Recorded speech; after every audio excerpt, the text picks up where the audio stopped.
Welcome, listener. Today, we're going to delve into some really unsettling real-life stories.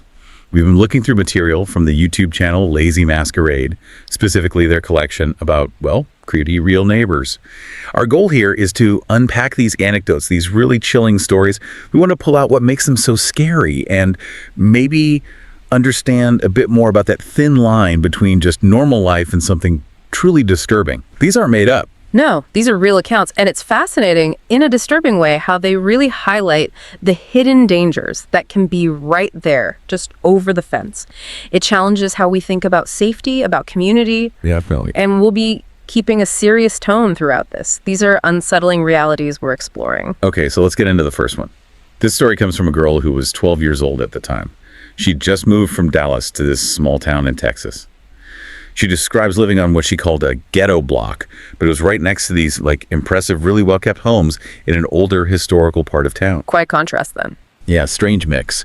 And she mentions one house in particular, a red brick two-story place, big white columns on the porch, just immaculate. But the owner, he had a bit of a reputation. Yeah. Rumor was he'd yell at kids, throw rocks, spray hoses if anyone tried to cut across his yard. You know the type. He always seemed to be outside when she walked by, but initially it didn't bother her. Then, about a month into her school routine, walking past his house every day, he spoke to her. First time. Just something casual, like, "Hi, it sure is hot out here." Something like that. Pretty normal opening. Right. And she agreed. It was hot. So he offered her a soda, unopened. She was hot, thirsty, so she took it. And that kind of opened the door. It turned into daily small talk, just about the weather, school, where she was from, stuff like that. She did note he looked, in her words, a little creepy. Oh, so? Like maybe worn down from working outside his whole life, signs of chain smoking, maybe a poor diet. He wore a cap, but, Yeah. and this is key, because his house was so nice, so well kept. She figured he must be a nice person too. Made an assumption based on the property. And that's a really important point, isn't it? How often do we do that? Judge someone based on superficial things, especially if they seem harmless or even, helpful, like offering a drink. It's a way these individuals can be quite disarming. Exactly. It set the stage. Yeah. So late May comes around, and he mentions he has a pool. Invites her to come see it. Okay. Alarm bells. Yeah. She goes inside. He shows her the pool. And then his whole demeanor just flips instantly. Yeah. He says something truly vile. "I'd love to see those tits in that ass. Damn, we don't wear clothes here." And then he grabs at her shorts like he's going to pull them down. Horrifying. Just a complete switch. She started crying immediately. Yeah. And it was like that snapped him out of it. She said he zoned back into reality, started laughing, stepped back, and just said, "Anytime you want, you better get going." She got out of there fast. Just lets her go after that. Chillin'. She never told anyone. She just started walking a completely different way to school, a longer way, until summer break. The next school year, thankfully, she didn't see him outside anymore. A small mercy, I suppose. But then, about 2 months into that school year, her mom comes home with this absolutely shocking news. The man, his name was George Hennard, had driven his pickup truck into a Luby's cafeteria in a nearby town. Oh my God. The Luby's massacre. Yes. He shot 48 people, killed 24, and then killed himself right there. Her mom also found out he'd apparently been stalking 2 of their other neighbors. Wow. Connecting that back, that sudden extreme shift in demeanor she described, it's a massive red flag. It points to something deeply disturbed, volatile. It's a terrifying example of how these seemingly isolated, creepy encounters can sometimes be, indicators of someone capable of truly horrific, widespread violence. It really is. Just sends shivers down your spine thinking about how close she was. Okay, let's shift gears slightly. Still terrifying, but a different kind of intrusion. This next one is from someone who was 9 years old, a self-described night owl. Their house was back to back with the neighbors, yards touching. Their bedroom was at the back, large glass door leading outside, windows above a concrete path. The house was older, on stilts, so the window was maybe 2 or 3 feet off the ground. So one night, it's windy, around midnight. They're reading in bed. They hear leaves, dry leaves, shifting outside, getting louder, closer, until the sound stops right by their window. That sound. Yeah. Instantly puts you on edge. Then a bang against the wall. And a scraping sound right behind them, outside the window. Nope, that's pure terror for a kid alone in their room. Absolutely frozen. Turns off the lamp, hides under the covers, heart counting like crazy. The noises stop for a moment, and the crunching leaves again, but walking away this time. Okay, maybe it's over. They're trying to get the courage to run to their parents' room, which is at the front of the house, But then they hear a thump and another thump. Someone's coming up the stairs to the back door. Oh, no. And then this clattering sound.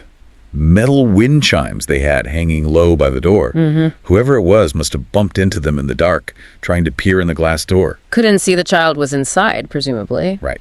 Then they hear the person grab the wind chimes, throw them down, followed by tapping on the glass, scratching sounds, and trying the door handle. Trying to get in. At that point, the child just screamed.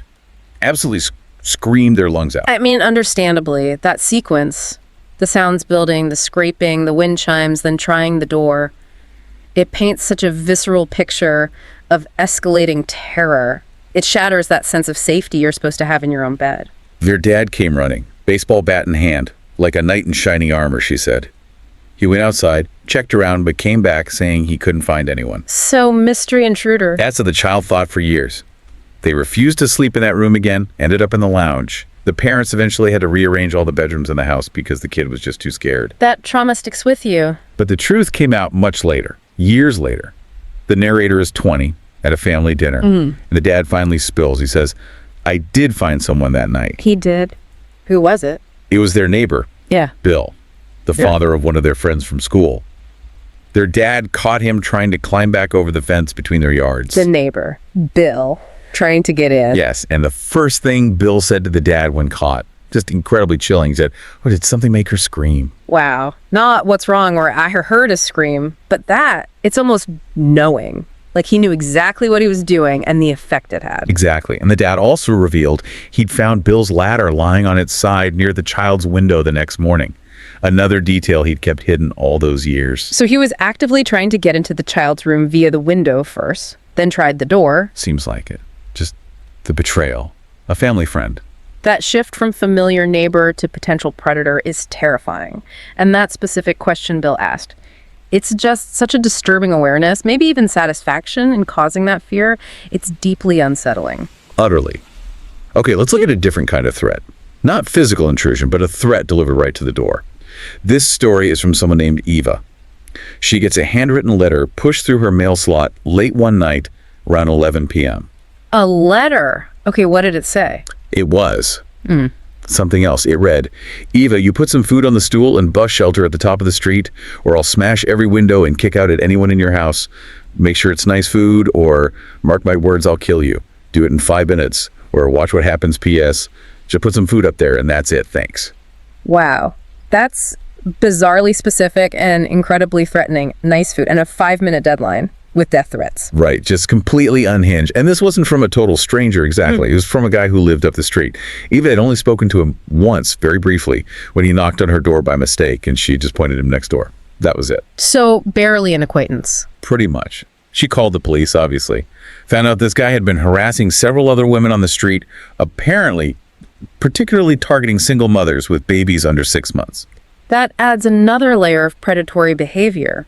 But the letter itself, that mix of a mundane, almost childish demand for nice food, coupled with extreme violence and that urgency, it shows a complete lack of normal social boundaries, a terrifying sense of entitlement, and a disconnect from reality. Definitely.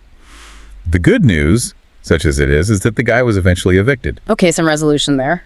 But as the person telling the story noted, it's a shame when he inevitably becomes someone else's problem.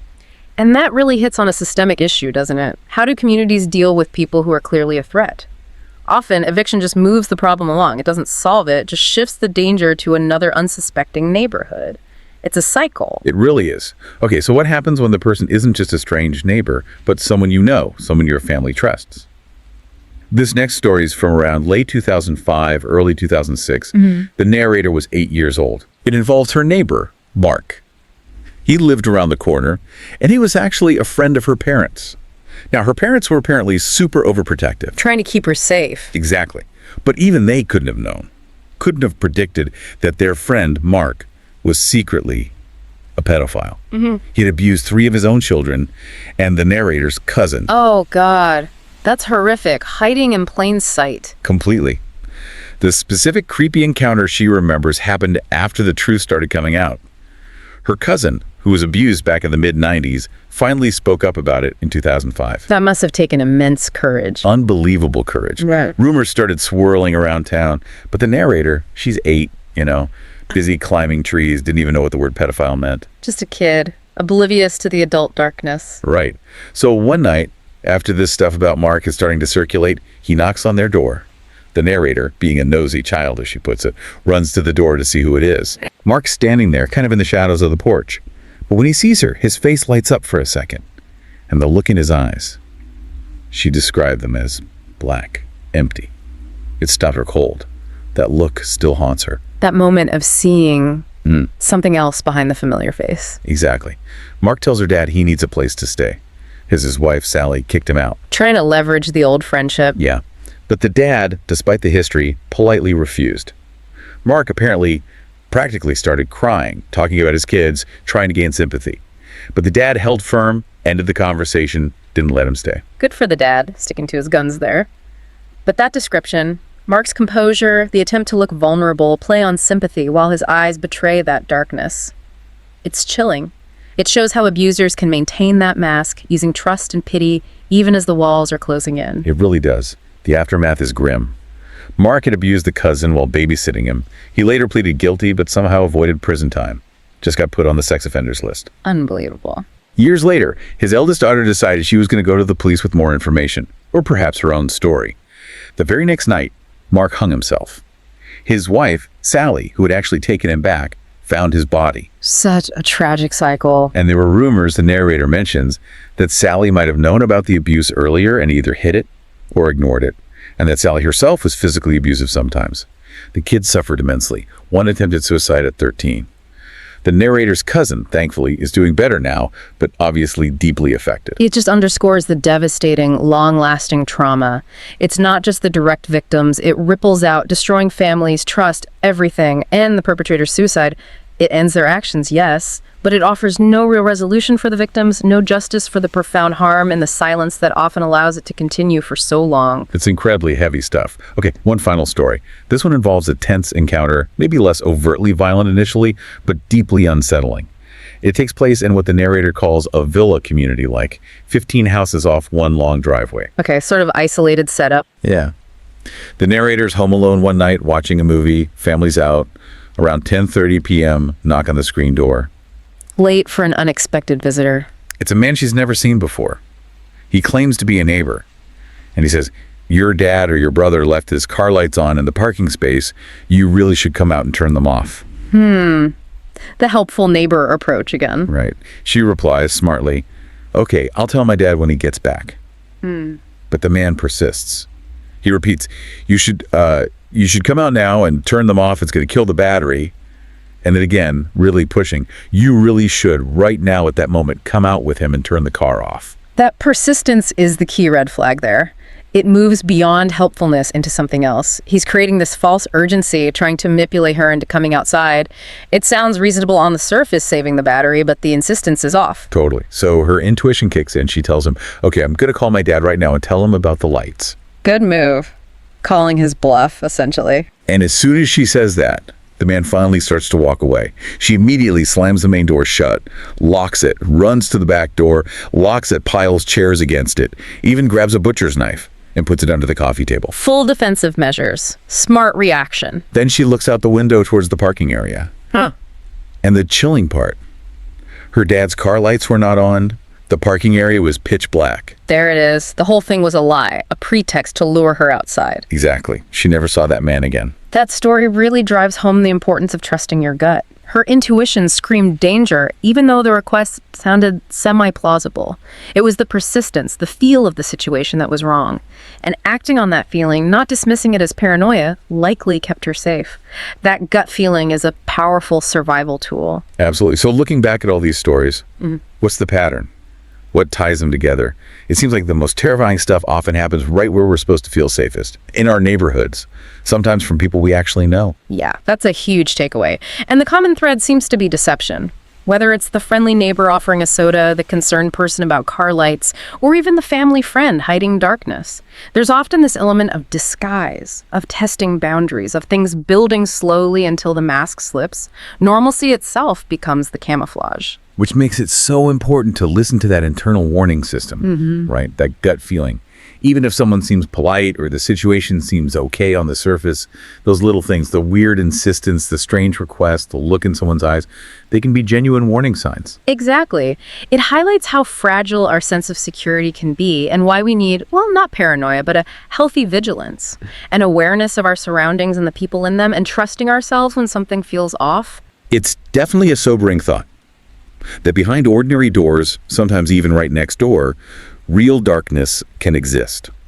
The horror isn't always supernatural. Often it's chillingly human and completely unexpected. We really hope diving into these accounts, as unsettling as they are, has maybe given you some perspective, made you think a bit differently about the world right outside your own window. It is definitely a lot to take in.